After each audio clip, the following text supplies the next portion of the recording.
আসসালামু আলাইকুম। পড়ালেখা রিলেটেড আরও একটি নতুন ভিডিওতে আপনাদের সবাইকে স্বাগত জানাচ্ছি। ইতিমধ্যে আপনাদের জাহাঙ্গীরনগর বিশ্ববিদ্যালয়ের রেজাল্টটা দিয়ে দিয়েছে, ডি ইউনিট যেটা সেইটার। এখন এটার কাটমার্ক নিয়ে এবং এটা নিয়ে অনেক বিস্তারিত আলোচনা আজকে আমি শেষ পর্যন্ত করব এবং কিছু সুখবর এবং একটু কষ্টের খবর আপনাদের জানাবো। আর যারা পান নাই ভাই, টেনশন নাই, কোনো টেনশনের কিছু নাই, সেটা নিয়ে আলাপ আলোচনা করবো। ভিডিওটা শেষ পর্যন্ত দেখেন। আর চ্যানেলটা যদি আপনারা নতুন হয়ে থাকেন প্লিজ একটা সাবস্ক্রাইব করে দিন, ভিডিওটাতে একটা লাইক দিয়ে দিন, আর যদি কোনো ইচ্ছা থাকে একটা কমেন্ট করে যান। হ্যাঁ, ঠিক আছে, তো চলুন শুরু করা যাক।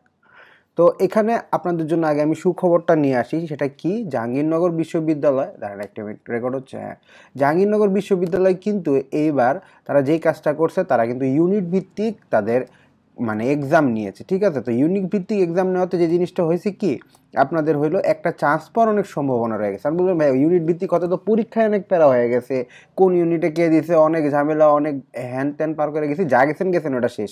এখন আমি আপনাদের সুবিধার বিষয়টা বলি। আগে বলি যে আপনাদের মেরিট যে আসছে, মেরিটের সিস্টেমটা কি। মেরিট হচ্ছে আপনাদের প্রথম 1 থেকে 38 কিংবা 39, আমার সঠিক মনে পড়তেছে না, সম্ভবত 38 পর্যন্ত আপনাদের হলো মেরিট আসছে। এরপর হলো আপনাদের আরও 300 জন তারা হলো কাউন্ট করবে, অর্থাৎ 39তম যিনি, উনি হলো ওয়েটিংয়ের প্রথম। ঠিক আছে, ওয়েটিংয়ের প্রথম, এবং উনার থেকে শুরু করে 301তম পর্যন্ত হবে আপনার ওয়েটিং। ঠিক আছে, তো এখানে যত ওয়েটিং আছে এটা হলো প্রতি ইউনিটের আপনাদের হলো, আমার জানা মতে হলো 5টা শিফটে আপনাদের পরীক্ষা হয়েছে।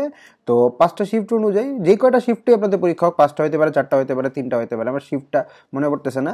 তো যেই কয়টা শিফটই হোক, প্রত্যেকটা শিফটে এরকম করে আলাদা আলাদা ইউনিটে আলাদা আলাদা মেরিট এবং তারা হচ্ছে ওয়েটিং লিস্ট তারা দিছে। তাহলে দেখেন এখানে একটা সুবিধা কি, তার আগে সুবিধা বলার আগে মেয়েদেরটা বলে নিই। মেয়েদের ক্ষেত্রে যেটা হবে, মেয়েদের ক্ষেত্রে আপনাদের 1 থেকে 31 পর্যন্ত হচ্ছে আপনাদের মেরিট লিস্ট দিয়ে দিছে, তারা সাবজেক্ট পেয়ে যাবে। এবং এরপরে 301 পর্যন্ত সেম, 301 পর্যন্ত আপনাদের 32 থেকে 301 পর্যন্ত আপনার ওয়েটিং, আর 32তম যিনি তিনি হলো ওয়েটিংয়ের 1-এ আছেন। ঠিক আছে, তো এখন এখানে সুবিধা এবং অসুবিধা কি, এই জিনিসটা নিয়ে আলাপ আলোচনা করি। সবার আগে সুবিধা হচ্ছে যে আপনাকে অন্য কারো ওই ইউনিট নিয়ে ভাবার দরকারই পড়বে না। আপনি সিট নিয়ে লড়বেন ওই 31টা, আর ওই ছেলেদের জন্য ওই 38টা পর্যন্তই। আপনার টার্গেটেই 38টা সিট, এবং আপনার এই 31টা সিটই আপনার টার্গেট। ঠিক আছে, আপনার কিন্তু অন্য কোনো কিছু টার্গেট না, বা টার্গেটটা প্রথম কত ছোট হয়ে গেছে। দ্বিতীয় বিষয় যেটা হলো, দেখে 301 পর্যন্ত অনেক কম মনে হলো, প্রতি ইউনিটে প্রতি আপনাদের শিফটে 300 জন করে যে আপনাদের ওয়েটিং দিতেছে, জিনিসটা কিন্তু অনেক। সিট আন্দাজে 10 গুণ তারা দিতেছে। ঠিক আছে, 10 গুণ দিচ্ছে, তো এখানে একটা চান্স পাওয়ার সম্ভাবনা আছে। এখন আরেকটা আপনাদের ভালো জিনিস বলি, সেটা হতেছে কি, টাইমিংটা। ঠিক আছে, জাহাঙ্গীরনগর ইউনিভার্সিটি বাংলাদেশের রিনাউন্ড ইউনিভার্সিটিগুলোর মধ্যে একটা, এবং এটার পরীক্ষা আগে জাস্ট কী পরীক্ষা হয়েছে আমার জানা মতো, ওই বুয়েট, চুয়েট, কুয়েট, রুয়েট, বিউপি, আর হচ্ছে মেডিকেল, বড় বড় অনেক এক্সাম আছে যেখানে মাস পিপল চান্স পায়, ডিজায়ার্ড সাবজেক্ট পায়, ওই এক্সামগুলো হয়ই নাই। তার মধ্যে একটা হচ্ছে আপনার ঢাকা ইউনিভার্সিটি 1 নম্বরে। 2 নম্বরে হচ্ছে আপনার আরও বড় একটা এক্সাম হয়, সেটা হচ্ছে জিএসটি। 3 নাম্বার হচ্ছে অ্যাগ্রি ক্লাস্টার বা সি অ্যাগ্রি। চিন্তা করেন, আপনাদের বড় বড় 3টা এক্সাম রয়ে গেছে। এছাড়া আরও বড় বড় কিছু ইউনিভার্সিটির এক্সাম তো হয়ই নাই, যেমন সিইউ, আরইউ। ঠিক আছে, এরপরে আরও অনেক ইউনিভার্সিটি আছে যেগুলোর এক্সাম হয় নাই। সো এই দিক থেকে যদি বলি যে 301 মেরিট পর্যন্ত যারা আছেন, আপনারা 301 মেরিট না বলে আমি যদি বলি ওয়েটিংয়ে যারা 301 পর্যন্ত আসেন, আপনাদের মেরিট মিলায়া ধরলে আপনাদের আলাদা করে চেক করে দেখতে হবে। এবার সিস্টেমটা তো আলাদা, আমি এই জন্য একটু গুলা যাচ্ছি বলতে গিয়ে যে এত শিফটে এরকম এক্সাম আগে দেখিনি। 301 পর্যন্ত আপনারা যারা আছেন তারা মনে করবেন যে আপনাদের চান্স পাওয়ার সম্ভাবনা বাড়বে। কারণ কি, এখানে তো যারা এক্সাম দিয়েছে, যার লাস্টের দিকে থাকবে, যার মন মতো একটা সিট বা সাবজেক্ট না আসবে, সে করবে কি, এই যে এখানে যেগুলো আছে DU, GST, C agri, CU, RU, এগুলোতে সাবজেক্ট পাইলে ফটাস করে তারা চলে যাবে। ঠিক আছে, তখন যেটা হবে কি, আপনারা পিছন দিকে থাকলেও আপনাদের একটা চান্স পাওয়ার সম্ভাবনা হবে। তো এখানে আপনাদের 2টা সুবিধা হচ্ছে, একটা আপনাদের বেশি সিটের জন্য লড়াই করতে হচ্ছে না। ঠিক আছে, আপনার জন্য স্পেসিফিক সিট রয়েছে এবং স্পেসিফিক কিছু স্টুডেন্ট আপনাদের জন্য রয়েছে যারা ওই সিটের জন্য লড়াই করবে। 2 নম্বর বিষয় কি, আপনাদের এবার যেহেতু আগে এক্সাম হয়ে গেছে, টাইমিংটা ভালো এবং সিট আপনাদের টানবে। এখন খারাপ বিষয় আসা যায়। খারাপ বিষয় যেটা হয়েছে কি, যে খারাপ বিষয় এটা হয়েছে যে যেহেতু আপনাদের সিট কম, এখন আপনাদের তো আপনি কিন্তু 1500 সিটের জন্য লড়তেছেন না, আপনার লড়তেছেন কয়টা সিটের জন্য, 30টা সিটের জন্য। এখন এটা তাড়াতাড়ি ফিল আপ হয়ে যাওয়ার একটা পসিবিলিটি আছে। দ্বিতীয় খারাপ বিষয় হতেছে কি, এখন একবারে জেইউ অথরিটি কি লাস্ট এক্সাম পর্যন্ত, অ্যাডমিশনের লাস্ট এক্সাম পর্যন্ত ওয়েট করবে? কারণ অনেকেই তো আছে অ্যাডমিশনের লাস্ট এক্সামে গিয়ে ধরেন আপনার লাস্টের দিকে কোন এক্সাম থাকবে, জিএসটি হয়তো বা লাস্টের দিকে থাকলে, জিএসটি তো অনেক ভালো একটা সাবজেক্ট পেয়ে গেছে, ও চলে গেল, তখন কি জেইউ অথরিটি কি তখন টানবে? ওইটা একটা বড় বিষয় থাকবে। তো এই দুইটা বিষয় ছাড়া ওইরকম কোনো মেজর ইস্যু আমি দেখতেছি না। আপনি যদি মনে করেন যে আপনার এরকম আছে এই মেরিট বা ওয়েটিং যতটুকুই আপনার আছে, যদি আমি যেই বলছি ওই রেঞ্জের মধ্যে আপনি 10 গুণের মধ্যে থেকে থাকেন, তাহলে ভাই আপনি মোটামুটি আশা রাখতে পারেন।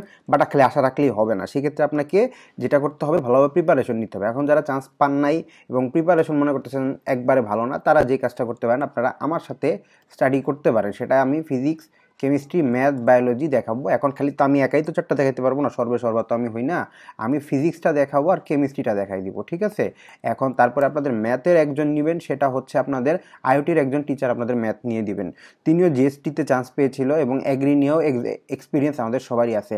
আর সিইউ থেকে একজন, ডাইরেক্ট সিইউরই একজন আছে যিনি বায়োলজি আপনাদের নিয়ে দিবেন, সে জিএসটিতেও চান্স পাইছেন। আমার এই যেটা আছে আমার কোর্সটা মেইনলি আমি 100% ফোকাসড আপনাদের হলো জিএসটি, এগ্রি এই এক্সামগুলো নিয়ে। কারণ সিইউ এক্সামটা তো দেখা যায় যে আপনাদের মোটামুটি 30 দিনের মতো আছে। তারপরে চেষ্টা করব যারা এই কোর্সে জয়েন দিবেন তাদের যাতে কমপ্লিট করে দেওয়ার। কারণ আমি এখানে ধরেই নিব আপনারা একদম পড়ালেখা করেন নাই, আন্ডা থেকে শুরু করতেছেন। তো যারা যারা করতে চান তারা একবারে লাস্ট দিন পর্যন্ত আমার সার্ভিস পেয়ে যাবেন মাত্র 450 টাকা, ঠিক আছে? লাস্ট দিন বলতে কিন্তু আপনার অ্যাডমিশনের লাস্ট এক্সামটা পর্যন্ত আপনাকে আমি সার্ভিস দিব, সেটা লাইভ এবং রেকর্ডেড ক্লাস বোথ থাকবে, ঠিক আছে? তো যারা যারা এটা করতে চান তারা করতে পারেন। এছাড়া আমি ফ্রি কোর্স একটা লঞ্চ করছি, কালকে থেকে ইনশাল্লাহ ভিডিও আসবে, ওইটার আপনারা আপডেট পেয়ে যাবেন। তো এতটুকু ছিল। এখন আমি আরেকটা জিনিস বলি যে আপনাদের করণীয়টা কি। আপনাদের করণীয় একটাই, যারা জেইউডিতে পাইছেন কিংবা পান নাই বা অনেক টেনশন আছেন, তাদের ভাই কাজ একটাই, তাদের হইলো কাজ যে এটার দিকে রেগুলার নোটিস করা, যে কী কী নোটিস তারা দিচ্ছে, নোটিসগুলো দেখা, নোটিস বোর্ডটা রেগুলার চেক দেওয়া, মেরিটটা চেক করা, তার সাথে হলো এই এক্সামগুলোর প্রস্তুতি নেওয়া। আর আমার সাথে নিতে চাইলে আপনারা এই নাম্বারে যোগাযোগ করতে পারেন। আমি এই দুইটা সাবজেক্ট নিব আর এই দুইটা দেখি, যদি মনে হয় যে দেখে যে না আমার সমস্যা হচ্ছে, সেক্ষেত্রে ঢাকা ভার্সিটির আমি স্টুডেন্ট নিয়ে আসবো, বা সামনাসামনি যেই এক্সামগুলো থাকবে, ধরেন আপনার সিইউ এক্সাম সামনে থাকলে সিইউর একজনকে নিয়ে এসে কোশ্চেন ব্যাংক সলভ করাই দিব, এগ্রির একজনকে নিয়ে এসে কোশ্চেন ব্যাংক সলভ করাই দিব, তারপরে আপনাদের জিএসটির একজনকে নিয়ে এসে কোশ্চেন ব্যাংক সলভ করাই দিব।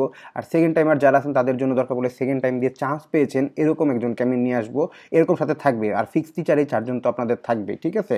তো 4টা সাবজেক্টের জন্য আমি এবং আরও 2জন টিচার থাকবে। তো আশা করি এতটুকু আপনাদের ক্লিয়ার করে দিতে পারছি। আর যদি কোনো প্রকার কোনো প্রশ্ন থাকে অবশ্যই আমাকে জানাবেন কমেন্ট বক্সে। তো ভালো থাকবেন, সুস্থ থাকবেন, আর ভুল ত্রুটি ক্ষমা সুন্দর দৃষ্টিতে দেখবেন। আসসালামু আলাইকুম।